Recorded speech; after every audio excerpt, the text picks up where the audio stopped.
তারাতলায় এখনো ধ্বংসস্তূপ সরিয়ে প্রাণের খোঁজ। তারাতলায় উদ্ধারে হাতে হাত কেন্দ্র রাজ্য। প্রায় 48 ঘন্টার রুদ্ধশ্বাস অপারেশনে সেনা এনডিআরএফ।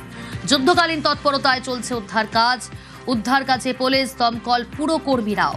কেন্দ্র রাজ্যের এজেন্সির তৎপরতায় ম্যারাথন অভিযান। সেনার তরফে খোলা হয়েছে একাধিক মেডিকেল ক্যাম্পও। সরাসরি ঘটনাস্থল থেকে রয়েছে প্রতিনিধি সুদীপ্ত। এখনো প্রাণের খোঁজে সেখানে উদ্ধার কাজ জারি রয়েছে। একেবারে যুদ্ধকালীন তৎপরতায় চলছে উদ্ধার কাজ। হাতে হাত রেখে কেন্দ্র রাজ্য সমন্বয়ে চলছে উদ্ধার কাজ। কি ছবি এই মুহূর্তে? দেখো প্রিয়াঙ্কা, আজকে মৃত্যু উপত্যকায় তৃতীয় দিন বলা চলে। এই মুহূর্তে দেখা যাচ্ছে যে উদ্ধার কাজ, সেই উদ্ধার কাজ কিন্তু এখনো পর্যন্ত চলছে। একদম কেন্দ্র এবং রাজ্য হাতে হাত মিলিয়ে এই কাজ চলছে।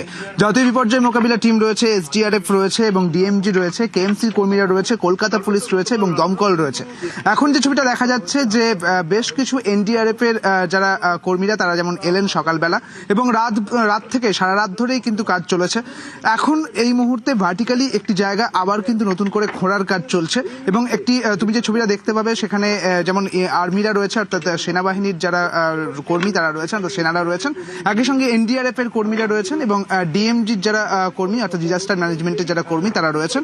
তারা ওই জায়গাটি খোঁড়ার কাজ করছেন এবং ভার্টিক্যালি খুঁড়ে তারা কিন্তু তলার দিকে অর্থাৎ একদম তলায় তারা পৌঁছে যাবেন এবং সেখানে কিছু রয়েছে কিনা, অর্থাৎ প্রাণ পাওয়া যায় কিনা, অর্থাৎ কেউ ওখানে আটকে পড়েছেন কিনা, সেই উদ্ধার কাজ কিন্তু চলছে। একদিকে যেরকম ভাবে উদ্ধার কাজ চলছে, অর্থাৎ হাতে হাত মিলিয়ে জোর কদমে একদম জরুরিকালীন পরিস্থিতিতে যেভাবে উদ্ধার কাজ চলছে একেবারে প্রথম দিন থেকে, অর্থাৎ 24শে জুন থেকে যেরকম ভাবে এই ঘটনার উদ্ধার কাজ চলছে, সেই মতোই দেখা গেল যে ঘটনাস্থলের বাইরের দিকে একটি ক্যাম্প করা হয়েছে। এএমসির পক্ষ থেকে একটি ক্যাম্প, অর্থাৎ আর্মি মেডিকেল কর্পসের পক্ষ থেকে একটি ক্যাম্প করা হয়েছে, যেখানে এই উদ্ধারকারীরা যদি অসুস্থ হয়ে পড়ছেন তাহলে তাদেরকে তড়িঘড়ি সেখানে নিয়ে যাওয়া হচ্ছে এবং সেখানে অক্সিজেনের ব্যবস্থা রয়েছে। অক্সিজেনের পাশাপাশি যাবতীয় মেডিকেল সাপোর্টের ব্যবস্থা রয়েছে। অর্থাৎ যদি উদ্ধারকারীরাও অসুস্থ হয়ে পড়েন তাদের জন্যও যে ব্যবস্থা, সেই ব্যবস্থা কিন্তু করে রাখা রয়েছে।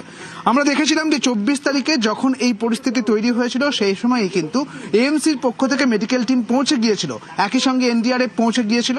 যেমনটা মুখ্যমন্ত্রী শুভেন্দু অধিকারী জানিয়েছিলেন, একেবারে কেন্দ্র এবং রাজ্য হাতে হাত মিলিয়ে সেই কাজ কিন্তু এখনো পর্যন্ত জারি রয়েছে।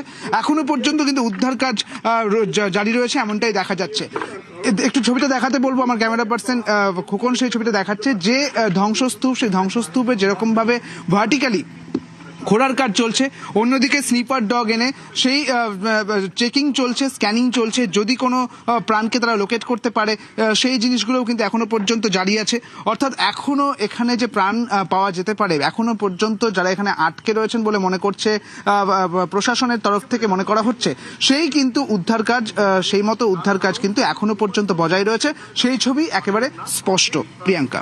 একেবারে সুদীপ্ত।